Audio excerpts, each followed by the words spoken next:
just let me know.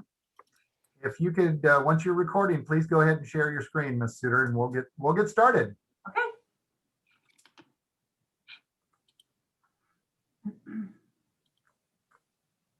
So welcome, everyone. My name is Dan Gregory. I'm one of the assistant superintendents here, and I have had the pleasure of working with your high school administrative teams, counselors, and other district staff as we looked at how we would bring students back to our schools at the high school level when we were able to. And at the same time we did that, we also wanted to make sure that we were putting together a first-class, high-quality remote experience for all of you who wanted to stay remote. And so I just wanted to welcome you all here. Again, it's been my pleasure to work with the administrative team, both at the district, at the building levels, and quite frankly, alongside the high school counselors and teachers as well. So it's been quite an effort, and I'm happy to welcome you all here. I think we're up to just about 60 participants.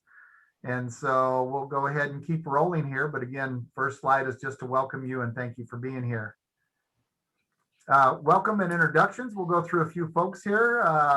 Again, my name is Dan Gregory. I'm one of two assistant superintendents. My colleague, John Helwick, has handled a lot of the elementary and assisted with a lot of the secondary work as well. John, do you want to say hello real quickly? Yep. Hello, all. And as I ask people to introduce themselves, it's simply so that they can come to the top of the screen and you can associate some faces with some names. Also, our executive director of the Department of Learning and Innovation, Melissa Wisner, is here with us this evening. Melissa, if you want to say hello, your picture will jump up the screen there if it's not already. And we're gonna use that classic line, Melissa, that you're still muted. Somebody had to say it at least once today. There Hello, we go. everyone. Very happy to be here and very, very glad to see so many of you here this evening. Thank you, Melissa. I'm not sure if Amy Gordon was able to join us this evening, but Amy Gordon is our Director of Communications, and she helps us set up all of our communications that we do with our public. She's the one that puts together all the weekly information pieces that come out from the district as well. Amy, do you happen to be on with us this evening? I didn't think I saw her come in earlier, so we just want to acknowledge Amy as well. Dr. Joe Potts and Miss Michelle Suter from Gig Harbor High School. Dr. Potts from Peninsula are here as well. Michelle, would you introduce yourself first? Be honored. It is so good to be with you all this evening. It's been kind of crazy becoming principal in the middle of a pandemic of a new school, but it has been an amazing experience, and I'm so grateful for the opportunity. I look forward to meeting you all in person at some point. And then Dr. Potts, the principal at Peninsula High School. Dr. Potts, please introduce yourself as well. Hello, I'm Joe Potts, and it's a pleasure to be here as well. Thank you. Just real quickly, I'll go over our agenda for this evening. We want to talk a little bit about students and teachers in the program, and this again is our remote option for folks. We'll talk a little bit about expectations and the program itself. We'll cover what the weekly schedule looks like, and it's altered slightly from what it was, what it currently is. We'll talk to you about how to stay connected with your school and how your school is going to stay connected with you. We can never hit it too many times, so we also want to talk a little bit about habits for success and for safety for our remote learners. And then we'll kind of close out, and if there's any questions you have, we'll do our best to answer them. Some of those may best be answered by each of the people in the buildings, but that's our program for this evening, and we'll continue to roll right through it now with the next slide, please, Michelle. So that's quite a full page right there. What you will see there is we have, I counted once and I got 47, and I counted again and got 51. So I'm going to just take the average and say we have about 49 teachers who have been assigned to one or more sections of our remote program. And again, there's about 49 there. Of those, roughly 15 to 20 are full-time teachers where they do nothing but the remote program. And then we had a need to staff partially in a number of different areas. So we have quite a few teachers who teach one or two sections, and maybe a few that teach even three. But I did see some of those teachers in the audience We won't have time to introduce all of them, but if I did highlight people as they came in, let's see if I call your name out, please say hello to everybody, and then we can see who you are and we can associate a face with a name. And one that I just saw come in, so I don't want to miss her because I didn't highlight her earlier, is Andrea Kurtz. Andrea is an English teacher from PHS. Andrea, would you please say hello?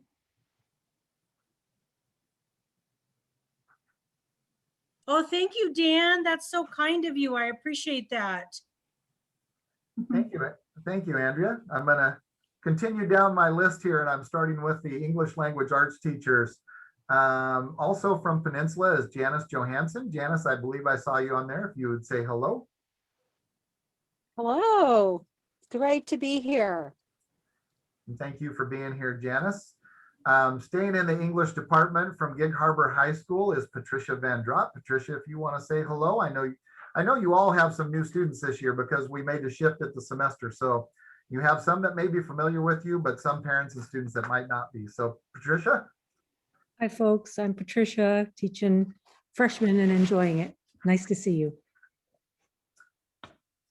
And as I'm working my way kind of through my master schedule, I believe I saw Miss Crabtree join us. Miss Crabtree teaches social studies, and she is a Peninsula High School teacher. Katie Crabtree, would you say hello, please? She is on the computer without a microphone, but she says hello. Okay, thank you. She's communicating with Michelle via the chat. So Katie says hello. Just kind of checking here. I don't want to miss anybody. I believe Mrs. Steele, Heidi Steele, is our Chinese teacher. And Hi, everybody. most recently, there you go, Heidi. Thank you for introducing yourself. We had several other staff members who are visiting with us as either parents or just learning more in their own respect in terms of, what they can do to support you. We won't ask all of you to introduce yourselves as you have your parent hats on. However, did I miss anybody that's on the screen here that might also be here? I was trying to check you off as you came in. Any other teachers that are on the screen as remote teachers that I failed to introduce? Dan, I am teaching remote halftime also. Maggie Anderson, special ed at Gig Harbor. And thank you, Maggie. You bring up a good point that our special ed teachers and case managers are connecting with their students, both their in-person students and remote students. So thank you, Maggie. I forgot that you were, I knew you were wearing your parent hat tonight. I forgot you were wearing your teacher hat as well. So thank you for being here. Parents, I would just encourage you to look at that screen, find your students' teachers, and just know that that's quite a crew right there. That's quite a teaching staff. And again, our goal was to keep our kids in the classes they were in and to keep them connected with teachers in our district that can offer first-rate instruction. And as I look at the variety of programs that are going on in the South Sound area, there's a variety of different configurations. Some of those include teachers connecting with substitute teachers. I'm sorry, students connecting with substitute teachers. And even though I honor our substitute teachers and they're fabulous, there's nothing like being connected with the teachers in our buildings that are there with kids every day. So I just am really honored to have all of these teachers that are on the screen in front of you, including some of those who maybe aren't on the screen, like Maggie Anderson, our special ed teachers that'll be working with both our in-person and remote students. Michelle, that's all I've got for this slide. Please go ahead on to the next one. I think the next one's me. Thank you, Dan. I just want to say thank you so much to Mr. Gregory and Mr. Helwick and Melissa and Matt Wisner and the whole team for walking us through. This has been an incredibly complicated process, but we're so excited that we've been able to offer so much. And as you look at this list, what I want you to really see is a sense of unity. What I want you to see is that we are one, and we really see this as one community, one school. And that's why on our next slide, we talk about that we're in this together. And I can't say enough about Dr. Potts and all that he has done to assist me, welcome me into this district, and to walk alongside me during this time. And I just want you to know that we are aligned and we are here for you. So whether your student is, their home is normally Peninsula or normally Gig Harbor, you're all of our family right now. So we're here to take care of you. Dr. Potts? Oh, I think this is me, huh? So, the remote learning program, as some of you know, this is this dual platform that we started. This whole thing was started by our secondary advisory team, and this just goes along that same line of what it means to kind of work together. This team was made up of teachers and counselors, building administrators, district administrators, all coming together. To kind of develop what you see right here. And it was amazing because we had the opportunity, Dr. Potts and myself had the opportunity to watch this all the way going back to like October, really watch this process happen with our whole team. And it was exciting to see it all come together. And we honestly could not have done this without every single person involved. So we're incredibly pleased and excited for that. I think it's now you, Dr. Potts. Yes, ma'am. Thank you. I'd like to echo Michelle's sentiments. This is really a wonderful group of teachers that are educating students throughout the district. Kind of an interesting opportunity for the school district and the schools to work together and collaborate. And it's been really good. So I want to say thank you to everybody, and Michelle, to you in particular. So this is a little bit about what you can expect from the remote program. And in a way, it's very similar to the program we currently offer remotely. It has substantial rigor. It's aligned to standards. As Dan said, some of our finest teachers, all of our finest teachers are teaching in it. And we're really thankful for that. And so it's a little different than the hybrid model that we're going to implement this week and next week. It does include a limited screen time, 3 periods per day. And that's for most classes. And there are some classes when it might trickle into 4 classes a day because students are in singletons, an advanced placement, or a college and a high school class. And as a result, those classes are situated in a particular way in the master schedule. And that way, and that means that it might require that a student be online for more than 3 periods. But for most students, 3 periods a day. And that was designed on purpose to limit the amount of screen time that students have to spend learning each day. So it'll emulate the hybrid program in terms of a daily, weekly schedule.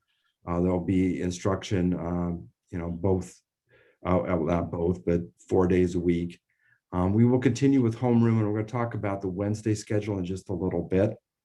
All students, regardless of the platform they're learning on this spring, will have homeroom, and we'll have a similar schedule on Wednesdays. And like I said, in just a moment, we'll show you that.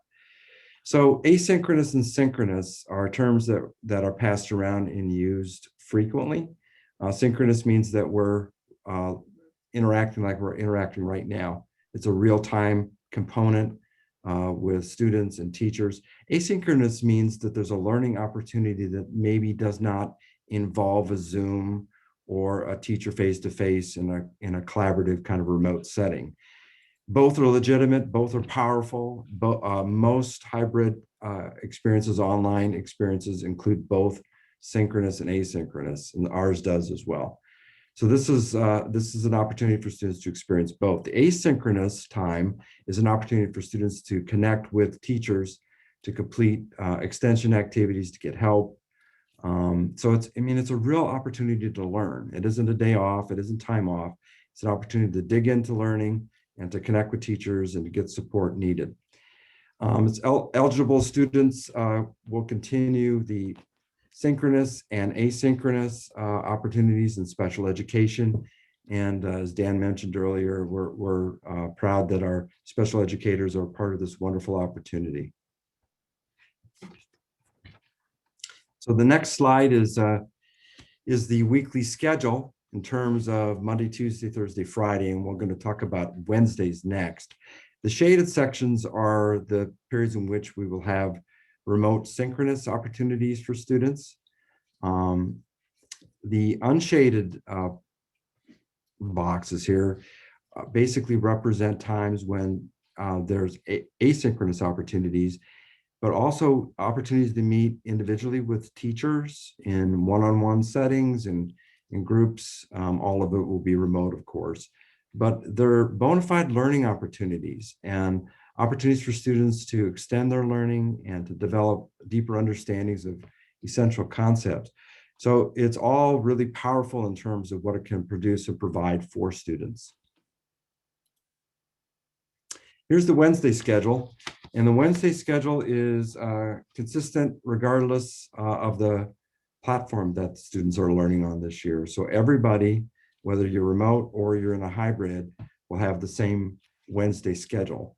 And the Wednesday schedule begins with teacher collaboration at 6:45. It ends at 8:15. And then you can see the abbreviated periods 1 through 3rd, and then a homeroom.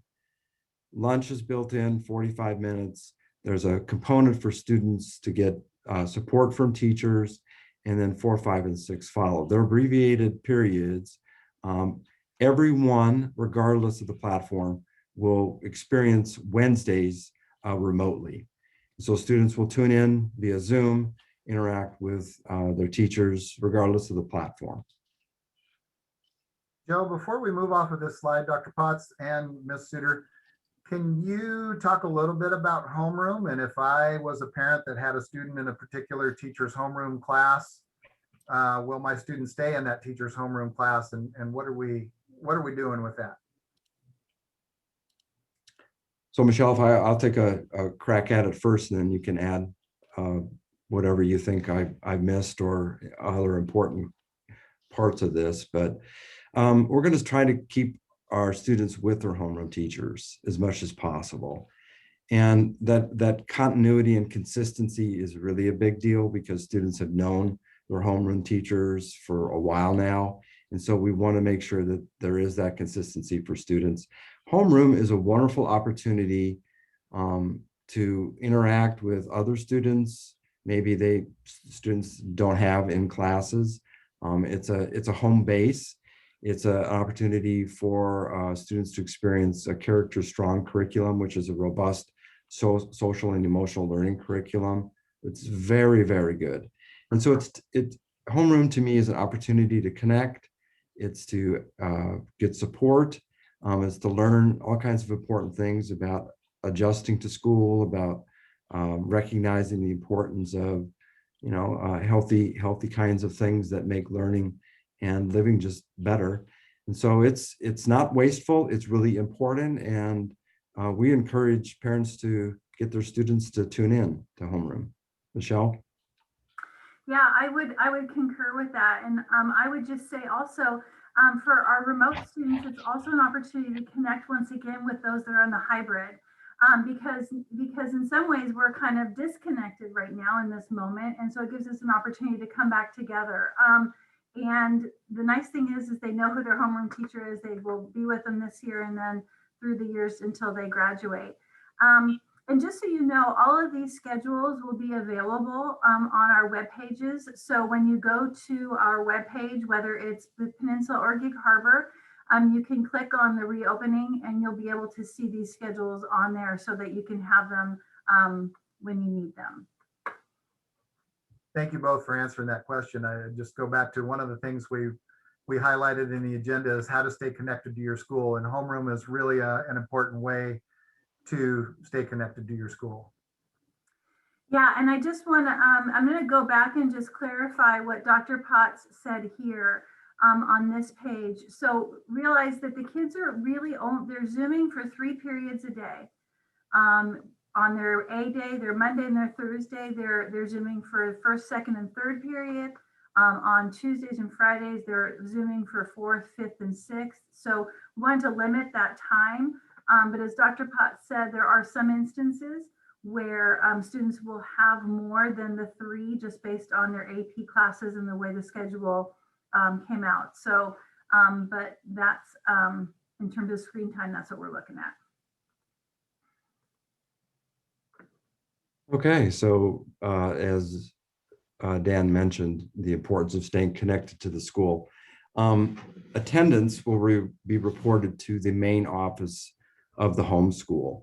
So if there's an attendance question or you need to report an absence, please call either Gig Harbor or Peninsula. So wherever your student's home-based school is, that's where you should call for all questions regarding attendance. Your counselor at your home-based school will stay your counselor. And so that will not change, even though you're in diverse cohorts from both schools, your counselor remains the same. And your principals will remain the same too. And so, and your assistant principals. So if you need support or you have a question or there's anything we can do to assist you, please do call your home-based principal or your assistant principal. You will continue to receive information via your home high school as well. School messengers are means of communicating with families, and your newsletters will come to you directly from each of the schools as well. Homeroom teachers, and we mentioned this a moment ago, will remain with students, and that's for consistency's sake, and that's just good for kids. Before Thank we you, go Dr. on, Potts. Dr. Yeah, go ahead. Potts and Ms. Suter, before we go on, there was a question in the chat about screen time on Wednesdays. Is it possible to go back to that Wednesday schedule? Yes, let me click on that. There you go. And the answer to that is yes, each of those periods that are they're only 30 minutes in length. And so there is a total of an hour and a half of screen time in the morning, and then homeroom, which is also screen time. Different format, I would say, of what we do in homeroom than more direct instruction. And then that lunch break and student support time, and then an hour and a half in the afternoon. I would go back to the slide that Ms. Suter talked about earlier, and you don't have to go back to it, Michelle. But the reason for switching Wednesdays up from what it currently is to this model is because that advisory team, the teachers really wanted one more touch point with the students during the week. Instead of just 2 synchronous touch points, they wanted that third touch point. So we put it on Wednesday, we shortened it. It will be a part of the teacher's unit planning, meaning that it could be time for a short assessment, it could be direct instruction, it could be a study session. However it fits into the teacher's unit is how they will use it. But they wanted to see those students 3 times a week instead of 2. And so that was the best way to make that happen, and they will make that time very valuable. I'm hoping that answered the question around screen time. Again, it's about an hour and a half in the morning with the periods and about an hour and a half in the afternoon. So in aggregate, it's not a ton of time, but we did want to break it up and get one more touch point with teachers and students. Thank you. Appreciate that. So there is a separate meeting for hybrid families tomorrow evening. Dr. Potts, what time is yours?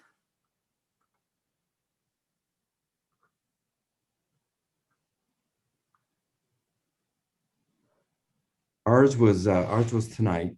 Oh, okay, sorry. It was recorded, so it went at 5, but ours is on our webpage if anyone wants to go and watch it. Great, and Gig Harbors is tomorrow night from 6 to 7. So, so those are where you have opportunities to learn more about the hybrid. So there's a question here on teacher collaboration, and I think before I talk about student successful habits at home, we should talk about teacher collaboration. I'm going to actually ask Melissa Wisner, who is our person who oversees this, to kind of touch base and share with you a little bit about collaboration and how this has worked for our cross district schools. Thank you, Michelle. We were very, very fortunate to have some time in the past year on Wednesday afternoons for all of our educators, K-12, to do some collaboration, not just with their own teams, but across their schools and also across the district. So our high school teachers, the ELA teachers, who may not have known all the other teachers at the other school, had time to talk, to really work on the essential standards for learning. And now that we have shifted that time to student time, I hear from the teachers that they are missing that opportunity, but they really got to know each other better. And it really makes for a very cohesive program between the 2 high schools. Not cookie cutter, because that's not what we expect. Every school has their own culture and personality, and we encourage that. But it makes us more in sync with what we're doing across the district. And it really makes for, frankly, a more equitable program for our students and for our staff. So we continue that work. However, they will have collaboration on Wednesday mornings. We've had that collaboration Wednesday, probably known best to parents as Late Start Wednesday. We continue to have that as we have for the last few years, and they will again be working within their own departments. And I hear many of them are eager to continue their collaboration across the schools. So it's been a very, very large success for us, and teachers really have appreciated that time and taken great advantage of it. And I would just echo, you know, once we knew that that we were going to be able to join forces here with both high schools, our teachers immediately started connecting with each other, getting information. Where are you? What are we going to do? And so it has been incredibly collaborative. And so we're just so grateful for those relationships. Okay, so just a few reminders. This is kind of like reminders for successful habits. And again, you can put questions in the chat. Those are coming to us. And so we're addressing some of those as they're coming up here. But just some things to remember for our at-home students. What we want is to just remember to set consistent location at home where schoolwork will be done each day. That is what we have seen that helps students to be successful. It's just kind of the idea of routine, similar to like I get up and I do this every single day and this is my routine. That helps a lot with success. Setting limits on screen time outside of school. If kids jump from their Zoom session and they jump right to a game or they jump into something else, it really doesn't give their brain a lot of break from the screen. So just encouraging them really to take those brain breaks from the computer screen. Making sure to report any trouble that you have with your district provided device to Service Central. We want to make sure that if for some reason something happens with your student's device, that they're able to get that help right away. We have people standing by ready to help all the time with any tech needs that you might have. This one, is one that I want to share. When able, we ask for cameras to be on.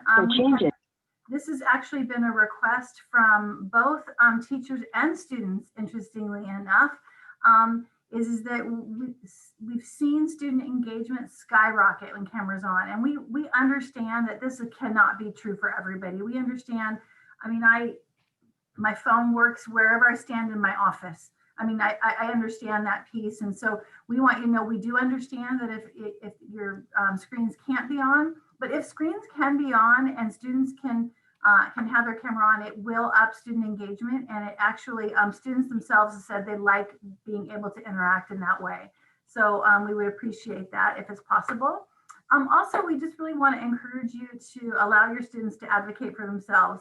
This is kind of that idea of, if you think of it, I was talking to a parent the other day and I said, as a high school principal, we have 8 semesters to take a kid from a junior higher to an adult.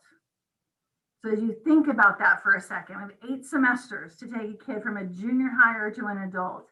And so when you think about this idea of self-efficacy and kids owning, we want to encourage you to allow students to advocate for themselves, to go to their teachers first, to really engage with their teachers when they have questions or concerns or anything like that. That just helps them build that resilience and that perseverance, and helps them adult a bit more. I call it tethering, like a kite.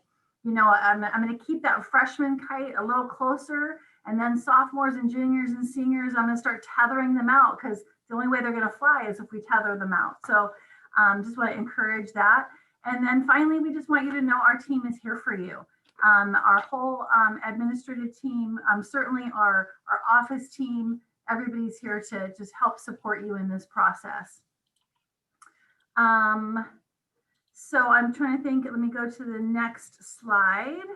And this is our thank you slide. Dr. Potts, do you have anything more to share? No, I just like to say thank you to everyone who participated tonight.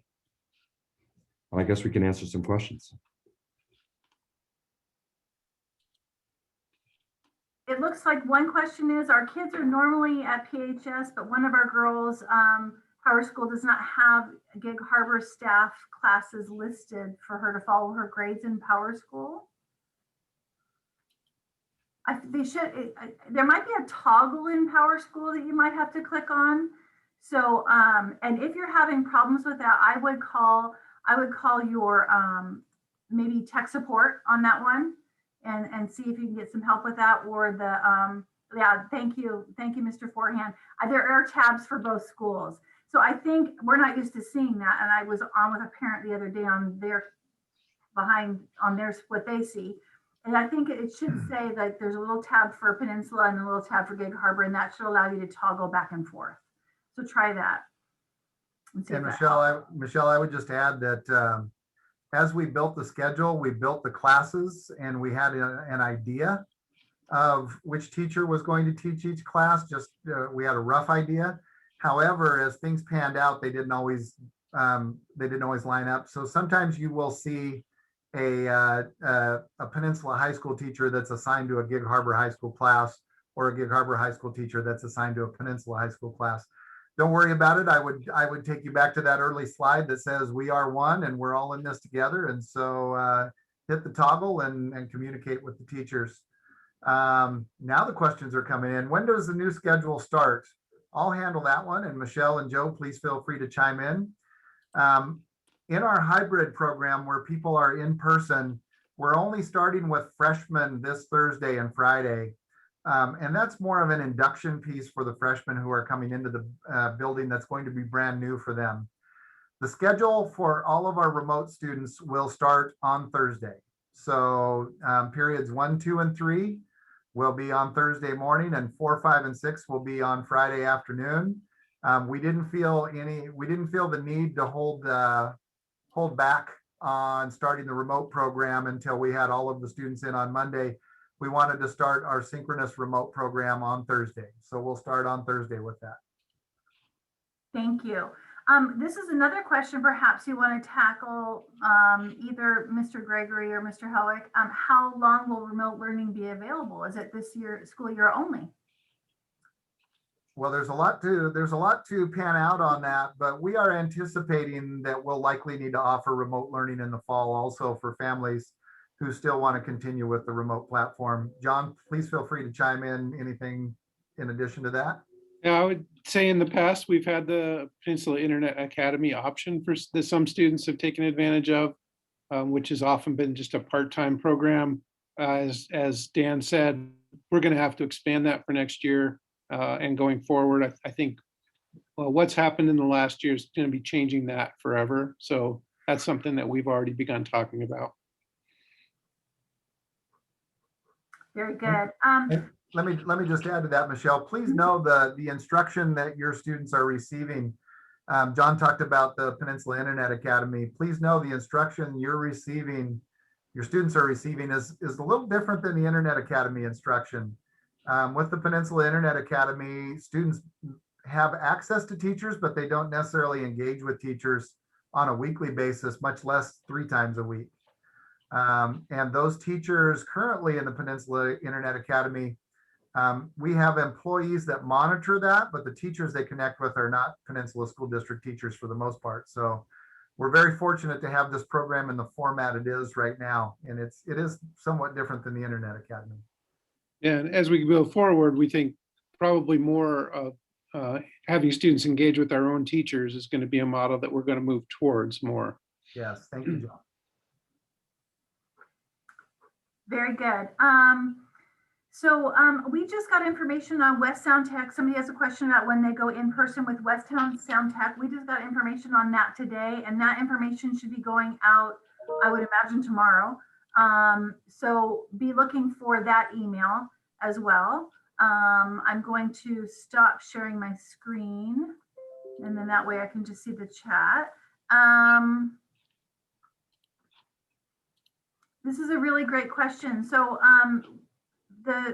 as some of you may know, this Thursday and Friday, we have our freshman orientation for our hybrid students that are coming on campus. And so, but the remote students will still have all of their classes. So just so you know, they will continue with learning on Thursday and Friday with their regular, it's going to be 1, 2, 3, and 4, 5, 6 on their schedule. But they will have their classes this Thursday and Friday. Trying to keep up with those questions in the chat as well.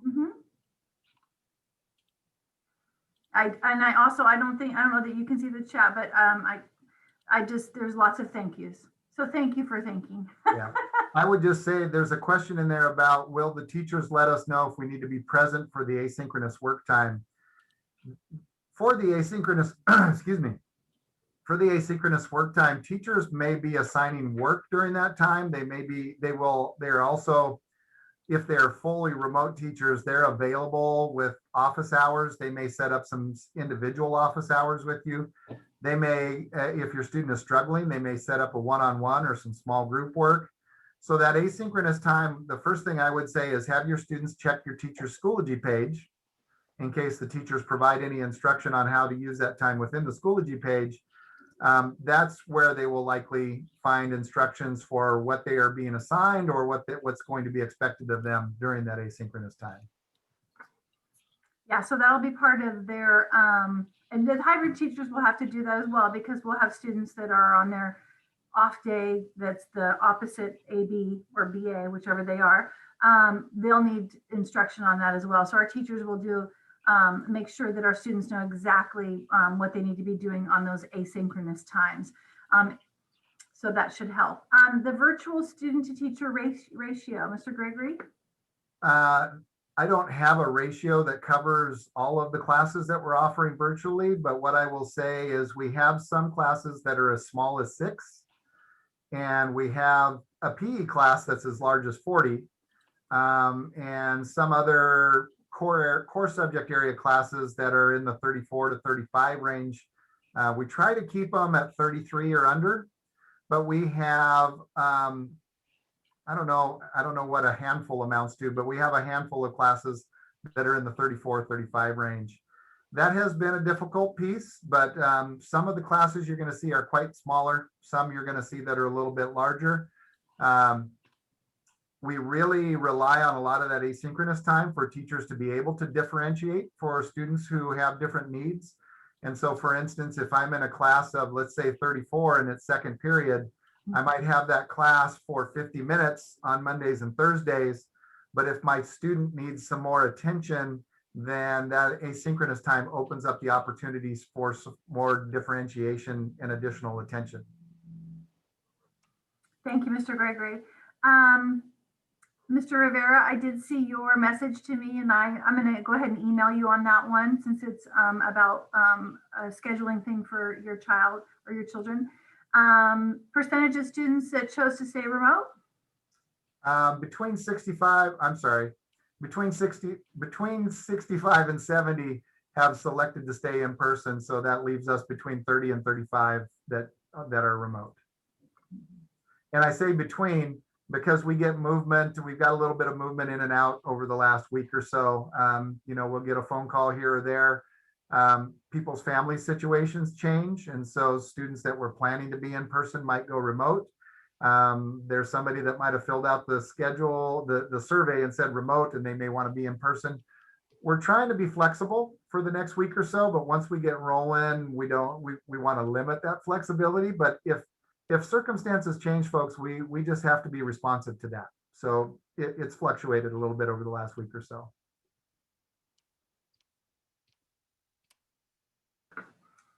Very good. Mr. Potts, would you like to close us out? I'd just like to say thank you, Ben. Either works. Joe works too. Yeah, so I'd just like to say thank you to everybody for being here tonight. Thank you to Michelle and Dan and John and Melissa for all that you've done to support us in the work. And I think this is a good program. And I'm happy to hear that, we're going to continue with some version of it in the fall of next year. I'll be really interested to see what that looks like, and great opportunity for kids without a doubt. So that's what I have to say. Thank you, Michelle.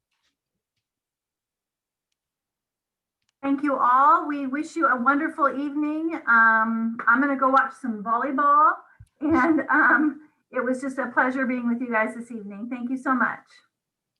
Thank you all.